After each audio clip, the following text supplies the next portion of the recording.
I had been a judge for more than 3 decades, but nothing in any courtroom prepared me for what I overheard inside my own home at 3 o'clock in the morning. The old Victorian house creaked the way timber always does when the night air shifts by the river. I had woken thirsty, intending only to pour a glass of water from the kitchen. My knees ached from age, my hands stiffened from too many winters signing judgments, but my mind, contrary to what my son-in-law claimed, remained sharp. Halfway down the staircase, I froze. A low voice carried from the living room. Nathan Morgan, my daughter's husband, was speaking into his phone in that hushed, eager tone a man uses when he thinks no one is listening. "The meds are working," he murmured. "Tomorrow, we'll have him committed. Once the papers are signed, guardianship is mine. After that, all 11 million is ours." My heart lurched so hard I gripped the banister with both hands. Committed? Guardianship? 11 million? Those words did not belong in the mouth of a man married to my daughter, Evelyn. I pressed myself against the wall, listening as carefully as I had once listened to testimony in court. "Yes, Dylan," Nathan continued, chuckling softly. "He's confused enough already. No judge will question the commitment order. By the time Evelyn comes around, the estate will be under my control. Life insurance, the house, the investments, everything. Dr. Dylan Perry." The name rang through my head like a gavel strike. I had met him briefly once, a psychiatrist with slick manners and a reputation for knowing how to bend paperwork. I had never trusted the man. Now I knew why. The floorboard beneath me groaned. I held my breath, certain Nathan would hear. But he was too absorbed in his scheming. "After that, we can finally live the life we've talked about," he whispered. "Travel, a beach house, no more babysitting the old man." The old man. That was me, Samuel Harris, 70 years old, retired judge of Charleston County. My late wife Laura would have bristled at hearing me described that way. She had been a professor of English literature, elegant even in her final illness, and she often reminded me that age was not a weakness but a kind of armor. But Nathan saw my years as leverage. I crept back up the stairs, every step deliberate. In my bedroom, the moonlight cast long, pale stripes across the quilt Laura had sewn in younger days. I sat on the edge of the bed, pulse racing. For a moment I let despair wash over me. If Evelyn believed her husband, and God help me, I could be locked away in a facility before the week was out. I imagined her eyes, tired from 12-hour hospital shifts, filled with pity instead of trust. She had once looked at me with pride. Lately, after Nathan's whispers, she looked at me as though I were already fading. But despair has never won a case. Evidence does. Strategy does. I inhaled slowly, the way I used to before delivering a verdict. My record on the bench was built on patience and precision, and those habits had not deserted me. Nathan thought he was dealing with a confused old man. He was wrong. He was dealing with a judge who had sent far sharper predators to prison. Still, the danger was immediate. I replayed Nathan's words in my mind. "Tomorrow, we'll have him committed." That gave me less than 48 hours. 48 hours to outmaneuver a lying son-in-law, a corrupt psychiatrist, and perhaps even my own daughter's misplaced faith. I rose from the bed and went to the window. Outside, the Ashley River glimmered under a thin slice of moon. The night air carried the briny scent of marshes and the distant cry of a heron. I pressed my palm against the glass. "Laura," I whispered to the wife, I had buried 5 years earlier. "If you can hear me, give me the strength to fight this." A judge without evidence is powerless. A father without his daughter's trust is broken. I refuse to be either. By the time the first hints of dawn edged over the river, I had resolved my course. I would gather proof. I would find allies. And when Nathan thought he was shepherding me into a cell, he would instead be walking into a courtroom, one where the defendant's chair had his name on it. 3 months earlier, I had believed the biggest trial left in my life was learning to live alone. Laura's death had hollowed the house, leaving me with silence so deep I sometimes spoke aloud just to hear a voice. My daughter Evelyn tried to visit when her nursing schedule allowed, but she was newly married, working double shifts, and struggling to balance everything. I never wanted to burden her. That was when Dr. Dylan Perry entered the picture. He was Nathan's old mentor from residency, a psychiatrist with a handshake too smooth and eyes that never quite settled. Nathan had insisted. "I see him," after my blood pressure began spiking. "He's the best," Nathan said. "And he'll help you manage the stress, Dad." Against my instincts, I agreed. Dylan prescribed a new medication, assuring me it was routine. The first week, I stumbled through the house like a sailor 3 drinks deep. I forgot where I set down my coffee. I stood in doorways with no idea why I had walked there. One afternoon I could not remember if I had locked the front door, so I checked it 5 times. Evelyn grew concerned. Nathan, on the other hand, looked almost pleased. "See what I mean?" he told her one evening, while cutting into his steak with surgical precision. "Cognitive decline can accelerate fast at his age. We need to start researching memory care facilities." I sat at the same table, my fork in hand, my ears working perfectly well.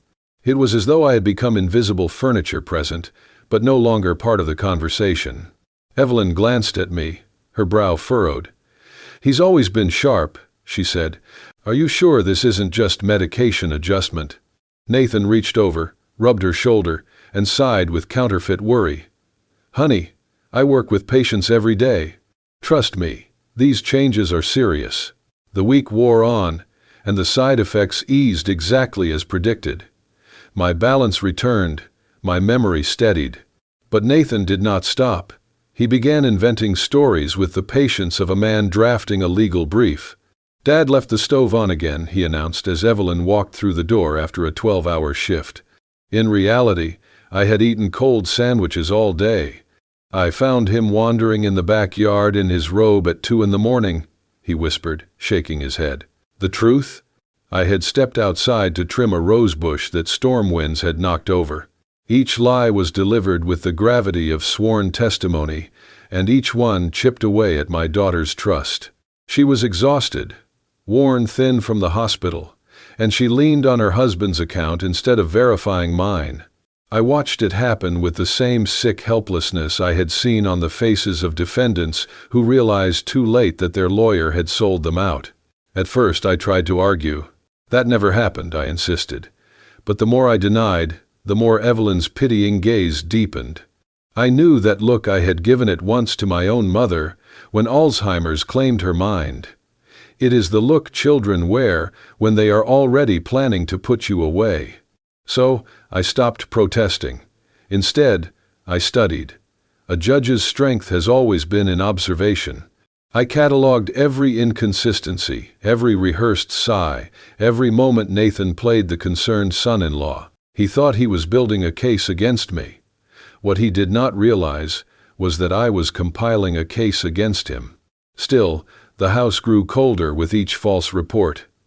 Evelyn began hovering, asking if I remembered to eat, if I needed help dressing.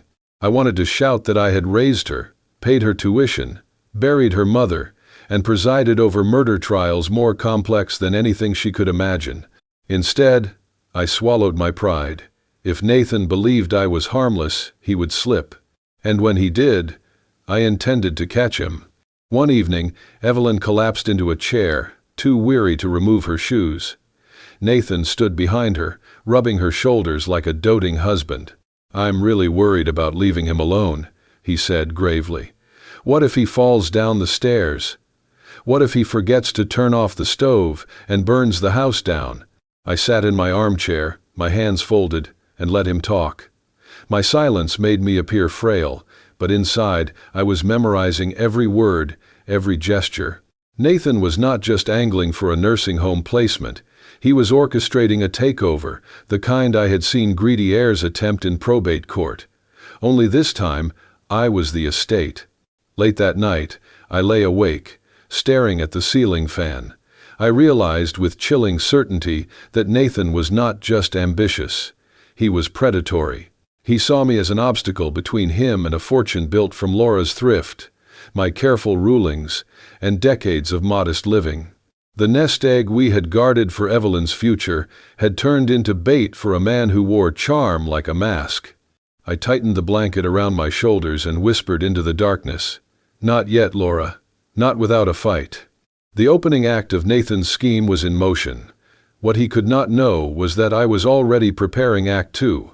By the second month of Nathan's charade, I had become the star witness in a trial I never agreed to. Only the courtroom was my own home, and the judge, jury, and executioner was my son-in-law. He carried himself with the self-importance of a man convinced he was smarter than everyone else. Each evening he greeted Evelyn with another entry in what he called incident reports. He scribbled notes in a little black book like he was building a case file. "Dad misplaced his keys again," he would sigh, though I had placed them neatly on the hall table. "He asked me the same question twice," he would claim, though what I had done was repeat a query to be sure of his answer. "He stared out the window for half an hour, not moving," he whispered one night, omitting the fact that I had been watching the sun drop over the Ashley River, thinking of Laura. I knew what he was doing. As a judge, I had seen men and women pad their arguments with half-truths and outright lies. Nathan was no different. He was laying a foundation of deception so that when he filed for involuntary commitment, the story would already be written in Evelyn's mind.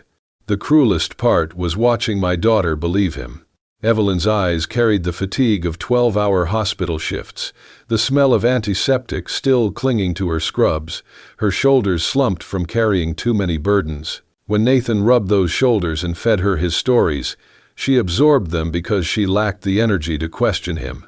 At first, anger surged in me, hot and reckless.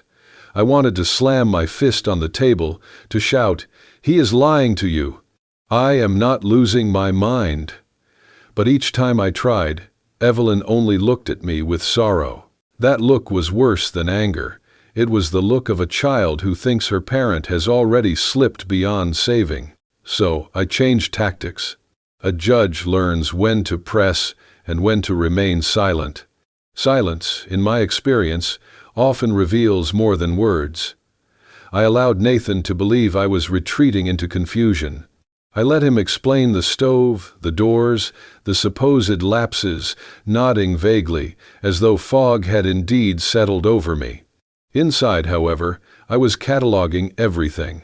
A judge lives on precedent, and I was establishing my own record. I marked the dates, the times, the claims that could not possibly be true.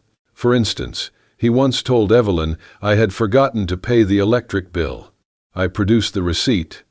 Paid online 3 days early. He dismissed it with a laugh. "Oh, must have been last month I was thinking of." His smirk gave him away. At night, alone in my room, I wrote notes in my own careful script, not shaky, not confused, but precise. If I were forced to defend myself, I wanted evidence of clarity. My journal entries read like rulings. January 21st. 11 p.m. Nathan claimed I wandered outside in my robe. In fact, I took the trash to the curb. Evelyn was not home to confirm. Noted. Nathan exaggerates mundane actions. I kept the journal hidden beneath the floorboard. Laura and I had once pried loose to hide birthday gifts for Evelyn when she was a girl. I smiled grimly at the irony. The same hiding place now sheltered evidence to protect my life. The atmosphere in the house thickened. Meals became silent trials. Nathan sat with the smugness of a prosecutor certain of conviction. Evelyn watched me with pity, though sometimes, when our eyes met, I glimpsed doubt flicker. Doubt was a seed. Seeds can grow, but doubt alone would not save me. I needed undeniable proof. Nathan was careful, but arrogance breeds mistakes. I waited for them. One came late one evening. Nathan told Evelyn he had found me asleep in the garage with the car engine running. A dangerous tale if it were true, Evelyn gasped, horrified. Nathan put his arm around her and said, "See, honey, this could have been fatal." What he did not realize was that our neighbor, Mr. Chandler, had been with me in the garage that afternoon. We had been repairing his lawnmower. No engine had been running. Mr. Chandler could testify. I wrote it down in my journal, another brick in my wall of defense. I reminded myself of Laura's words when she was dying. Justice begins when you refuse to be dismissed. Nathan wanted me dismissed, warehoused, and eventually erased. But every lie he spoke became another rope he was twisting around his own neck. I still felt hunted. The walls of the house seemed to lean closer each day, heavy with suspicion and deceit. But I refused to cower. Predators survive on fear. I had faced armed felons in my courtroom without blinking. I would face my son-in-law the same way. He thought he was the hunter. He was wrong. He had turned a retired judge into prey, and prey that knows the law is far more dangerous than he imagines. The house by the Ashley River was never quiet. Old wood sighed, pipes groaned, the porch shifted with every change of tide. But one Tuesday night, close to midnight, those familiar noises hid something far more sinister. I had gone to bed early, determined to rest after a day of pretending to be the doddering old man Nathan wanted Evelyn to believe I had become. Sleep would not come. My instincts, sharpened by years on the bench, told me something was brewing. Judges learn to recognize tension before it erupts, an extra pause in testimony, a glance exchanged between co-conspirators. That night, the air in the house had the same charged quality. Near 1 o'clock, I rose and stepped carefully into the hallway. The floor creaked, but I moved slowly, distributing my weight the way I once had when sneaking into Evelyn's room to leave presents on Christmas Eve. From the stairwell I heard Nathan's voice, low and urgent. "She's confused enough now," he said. "Dylan, the timing is perfect. No one will question the commitment order." I froze halfway down the stairs. Commitment order. Dylan. I leaned against the banister, ears straining. "We file Thursday morning," Nathan continued, his tone gleeful. "Judge Roberts owes me a favor. He'll push it through in a single hearing. By Friday, Samuel Harris will be tucked away and unable to cause any trouble." I gripped the railing so hard my knuckles ached. They had already scheduled the hearing. That gave me less than 36 hours. The other voice was faint through the phone, but I caught Dylan's name clearly. Nathan chuckled. "Yes, the meds worked exactly as promised. Those first 72 hours of confusion were all we needed. Evelyn believes every word. She's exhausted. She trusts me completely. She'll sign whatever papers we put in front of her." My pulse hammered in my ears. Guardianship, conservatorship, words that in my courtroom had meant safety for the truly vulnerable. In Nathan's mouth, they became weapons. "The estate is larger than she knows," Nathan said. "The life insurance alone is nearly $6 million. Add the house worth at least $2 million, and the investment accounts. We're talking 11, maybe 12 million in total. Once he's declared incompetent, I'll take control of it all." The casual greed in his tone chilled me more than any winter storm. Laura and I had built that estate through thrift and discipline, never flaunting what we had. We wanted Evelyn to stand on her own, not depend on inheritance. Now her husband saw it as a payday. Another pause, then Nathan's laugh again, sharp and ugly. "Evelyn will be devastated at first, but she'll come around. She won't have to deal with her father's decline. We'll be free to start the life we've always talked about: travel, a beach house, real wealth. No more old man shuffling around the house." I pressed myself against the wall, heart pounding so loudly I feared he would hear it.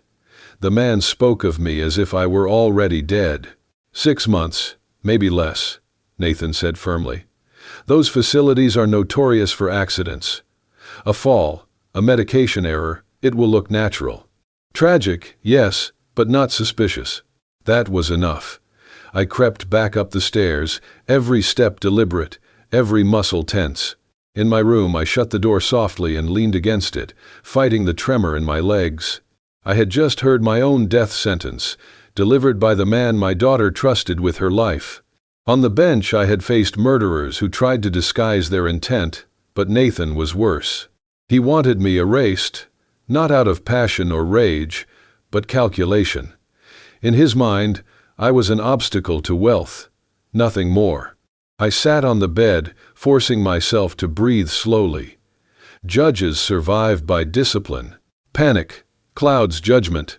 Evidence wins cases. I had evidence now: his words, his timeline, his greed, not recorded yet, but burned into my memory with the clarity of a sworn deposition. I opened the drawer of my nightstand and pulled out a leather notebook, the same one where I had been recording his lies. My hand steadied as I wrote, February 12th, 1 a.m. Overheard Nathan speaking to Dr. Dylan Perry by phone. Confirmed plan. File involuntary commitment Thursday morning. Promised judges cooperation. Discussed life insurance $6 million and estate value $11 to $12 million. Suggested 6 months maximum survival in facility. Clear conspiracy. I underlined the last 2 words 3 times. When I finished, I placed the notebook back under the loose floorboard. Then I sat in the dark, staring at Laura's photograph on the dresser. Her eyes seemed to urge me forward. You were right, I whispered. Justice begins when you refuse to be dismissed. By dawn, I had accepted the truth. I had only 1 day to dismantle Nathan's scheme, 36 hours to gather undeniable proof, to find allies, and to turn the hunter into the hunted. By sunrise on Wednesday, I had resolved that I would not face this battle alone. Judges may retire, but the habits of a lifetime remain. You build your case, you find reliable witnesses, and you choose allies who know how to fight. For me, that meant Thomas Martin. Thomas and I had crossed paths countless times in Charleston's courthouse. He was a detective with a stubborn streak as wide as the Ashley River. Now 72, retired for almost a decade, he still carried himself with the watchfulness of a man who had spent his life in pursuit of the truth. He lived alone, much like me. His wife gone, his children scattered. If anyone would understand what Nathan was trying to do, it would be Thomas. I called him from my landline, my voice low. Thomas, it's Sam Harris. I need to talk. Urgently. He hesitated. Sam, it's been years. You sound shaken. I am, I admitted. Meet me at River's Edge Bar at noon, back table. At 12 o'clock sharp, I walked into the dim little bar that overlooked the harbor. Salt air drifted through the open windows, mingling with the smell of fried shrimp. Thomas was already seated, his back to the wall the way old cops prefer. He looked older, yes, lines cut deeper into his weathered face, but his eyes still had the sharp gleam of a man who missed nothing. Well, if it isn't Judge Harris, he said as I slid into the booth. What kind of trouble drags you out here before lunch? The worst kind, I replied. And then I told him everything. I recounted Nathan's whispers at 3 a.m, Dylan Perry's complicity, the timeline of the hearing set for Thursday, the fortune they intended to seize. I even described Nathan's smug little black book of incident reports. Thomas listened in silence, occasionally taking a sip of iced tea. When I finished, he rubbed his chin. Damn. Your son-in-law is building a false commitment case, lining up a dirty psychiatrist, and planning to take guardianship of your estate. Sounds like conspiracy, fraud, and attempted murder, wrapped in one tidy package. Exactly. Do you have proof? Not yet. Only my word and my journal. That won't be enough, Thomas said grimly. You know that better than anyone. I nodded. Which is why I need your help. We have 36 hours. Thomas leaned back, considering. Then he gave me a half smile. You remember Detective Kelly Perry? Vaguely. Younger, ambitious. She's not so young anymore, mid-40s now, leading the investigative unit downtown. Straight shooter. No tolerance for corruption. She doesn't bend, Sam. If you've got a case worth her time, she'll move. I exhaled slowly. Then she's our key. Thomas pulled out his phone and dialed. He spoke briefly, eyes on me the entire time. When he hung up, he said, She'll meet us at your place tonight. That afternoon, I returned home, playing the part Nathan expected. I shuffled my steps, paused at doorways, let my eyes drift as though clouded. Evelyn kissed my cheek absent-mindedly, her eyes filled with that pity that pierced deeper than any insult. "Dad, maybe it's time we consider options," she murmured. Nathan stood behind her, silent but triumphant. I swallowed my rage. The courtroom is not one with outbursts.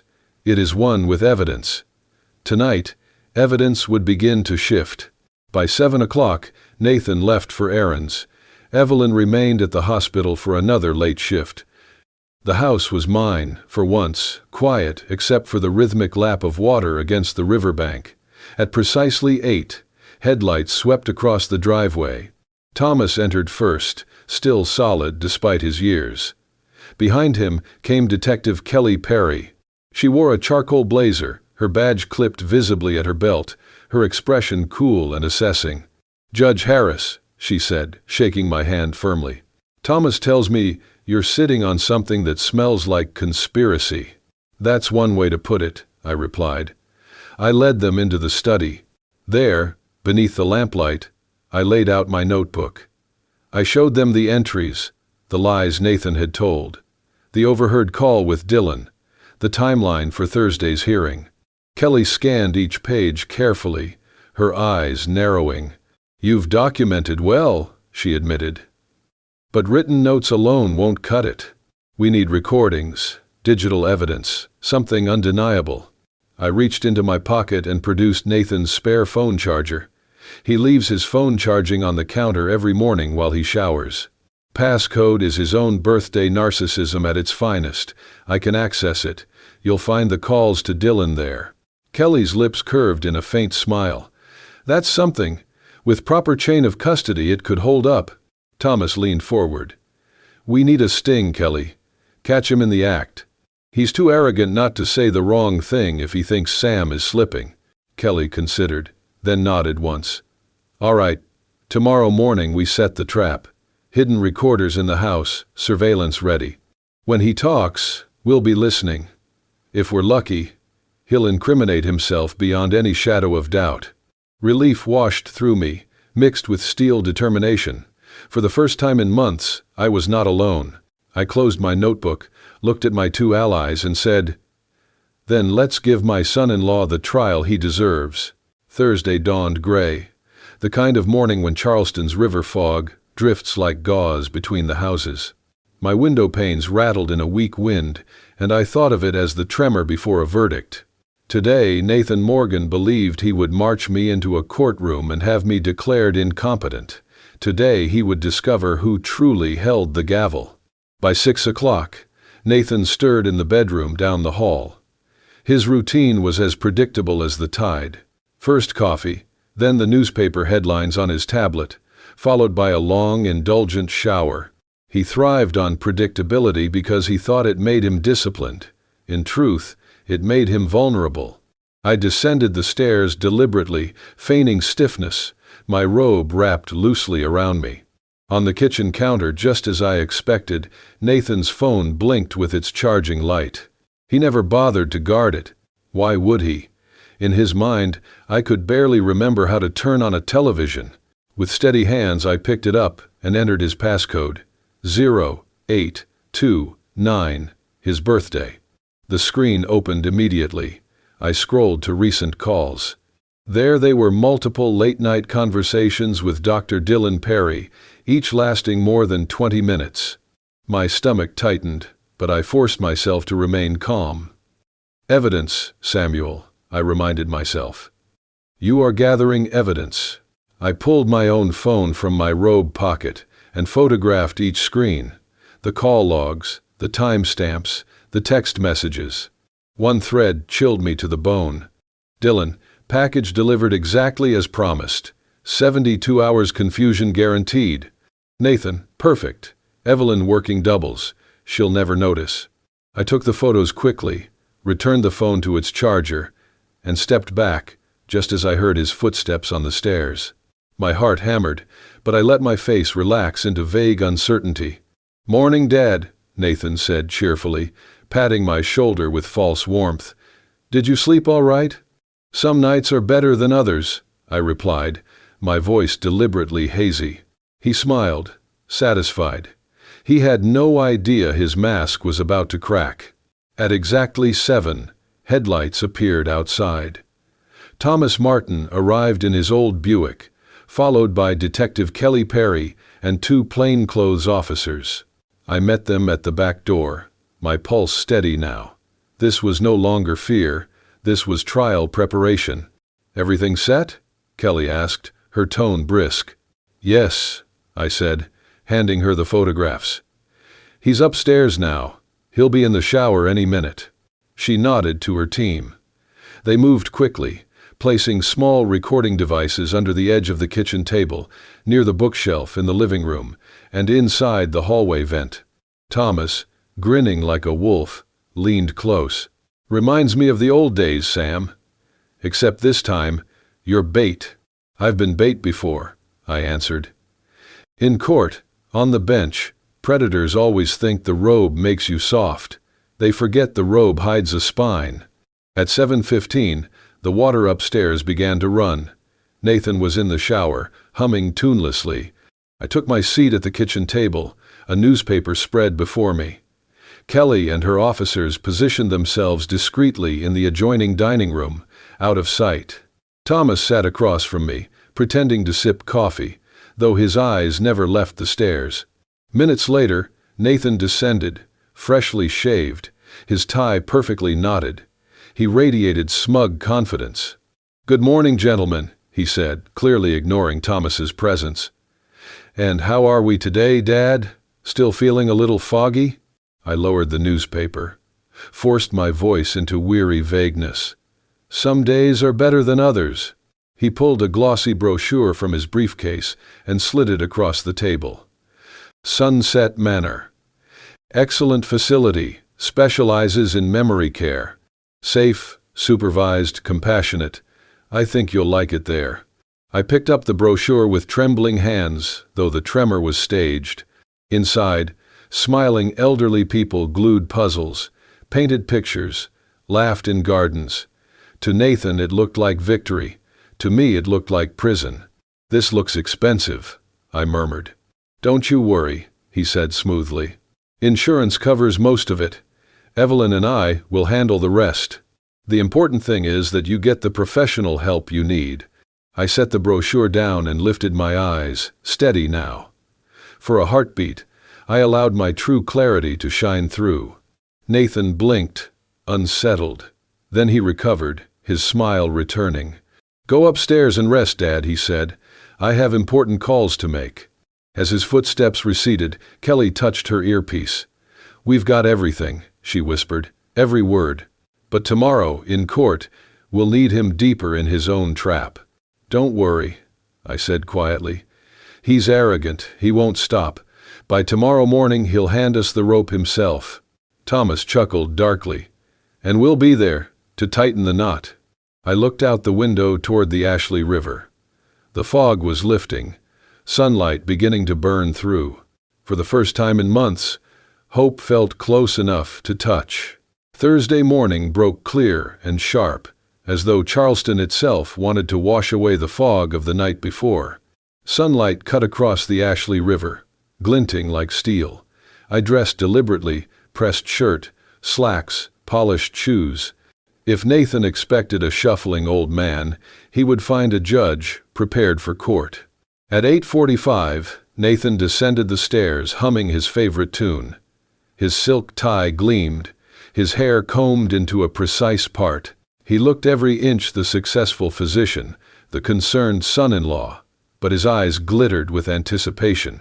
He thought today was the day he gained control over $11 million. "Big day, Dad," he said cheerfully.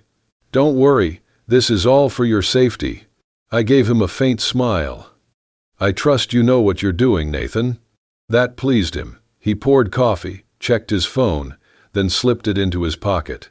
He didn't notice the subtle nod Detective Kelly Perry gave from the hallway, her team already in place.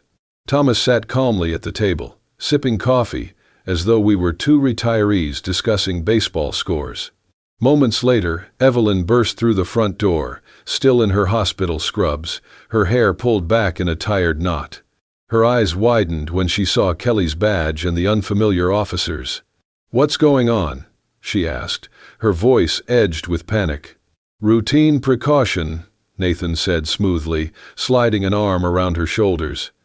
"They're here to ensure a safe transition. Dad's confusion has gotten worse. Today we file the papers. It's time." "Papers?" Evelyn looked from him to me, uncertain. "Commitment hearing," Nathan explained with practiced sorrow. "It's for the best." Before Evelyn could answer, Kelly stepped forward. "Mr. Morgan, we'd like to ask you a few questions first." Nathan stiffened, but his mask never slipped. "Of course, Detective. Anything to help." Kelly's partner activated the hidden recorder, replaying Nathan's own words from the previous morning. "Sunset Manor. Insurance covers most of it. Evelyn and I will handle the rest." His voice filled the room, unmistakable. Evelyn's face drained of color. "What is this?" she whispered. Nathan forced a laugh.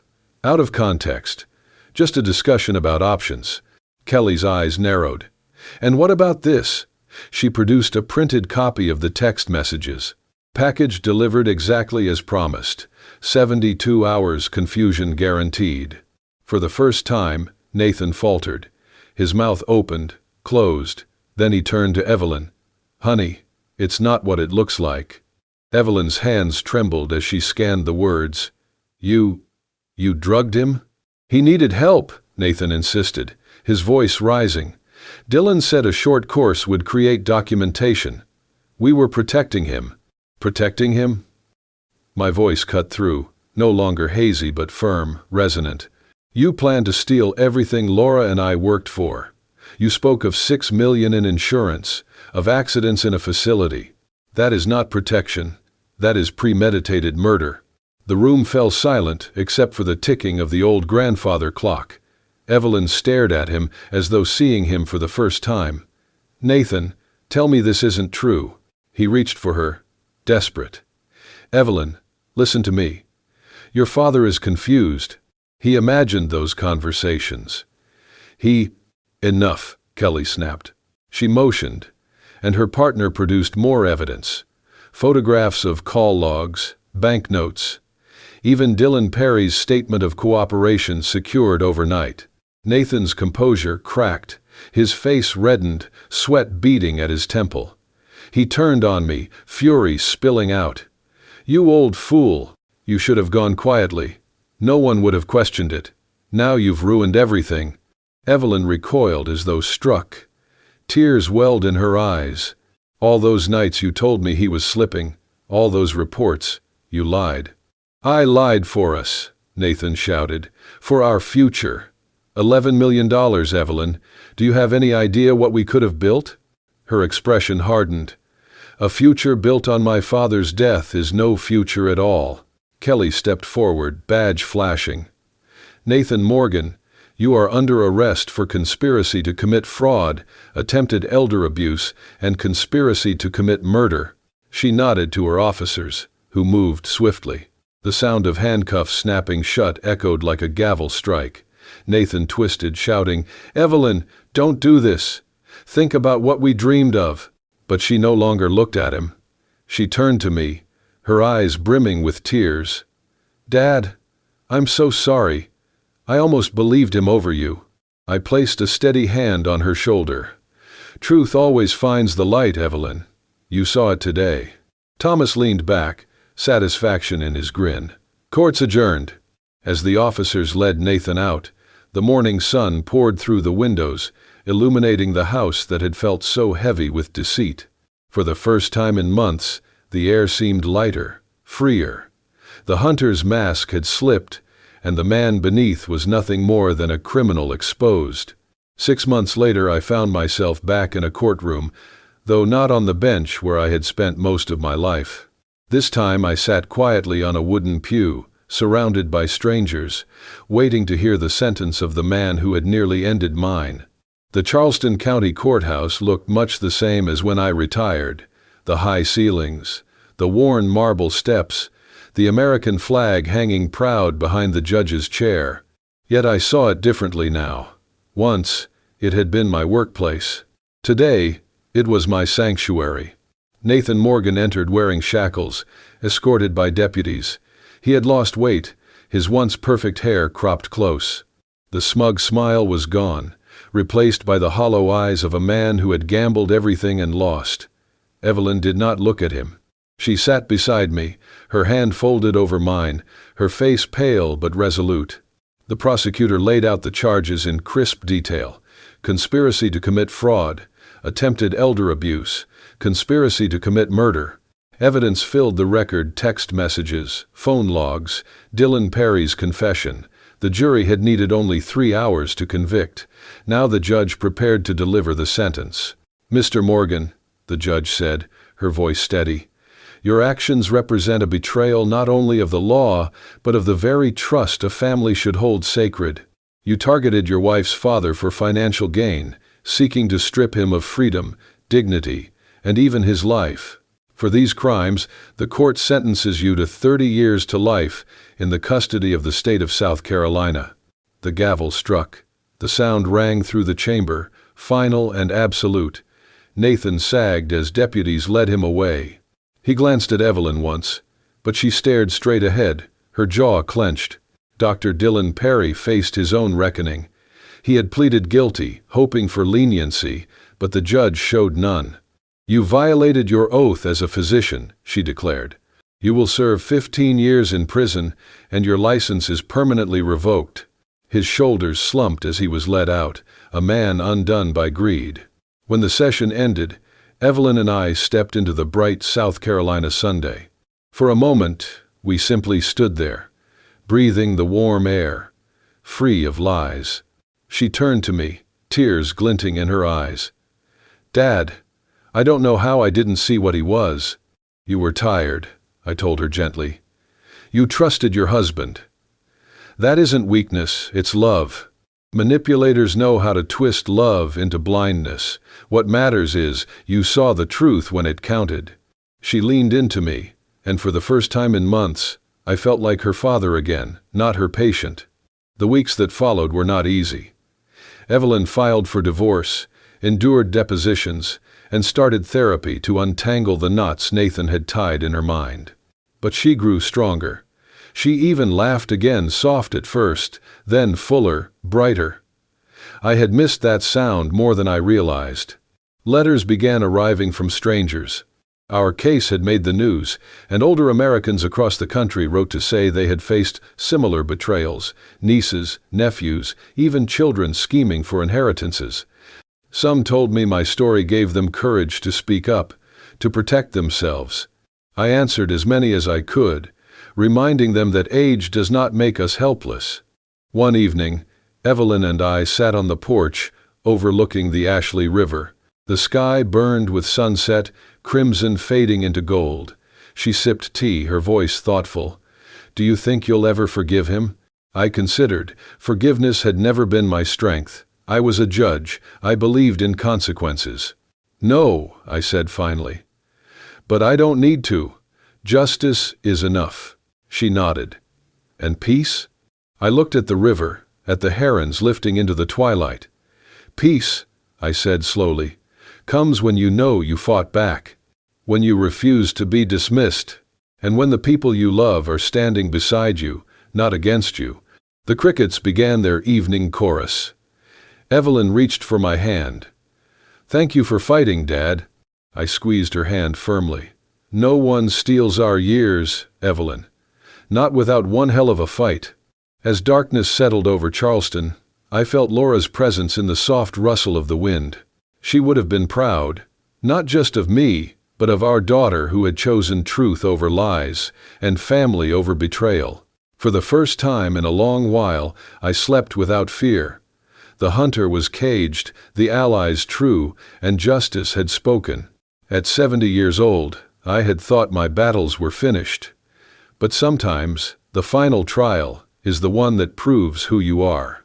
And in this last trial, I had not gone quietly. I had fought, and I had won.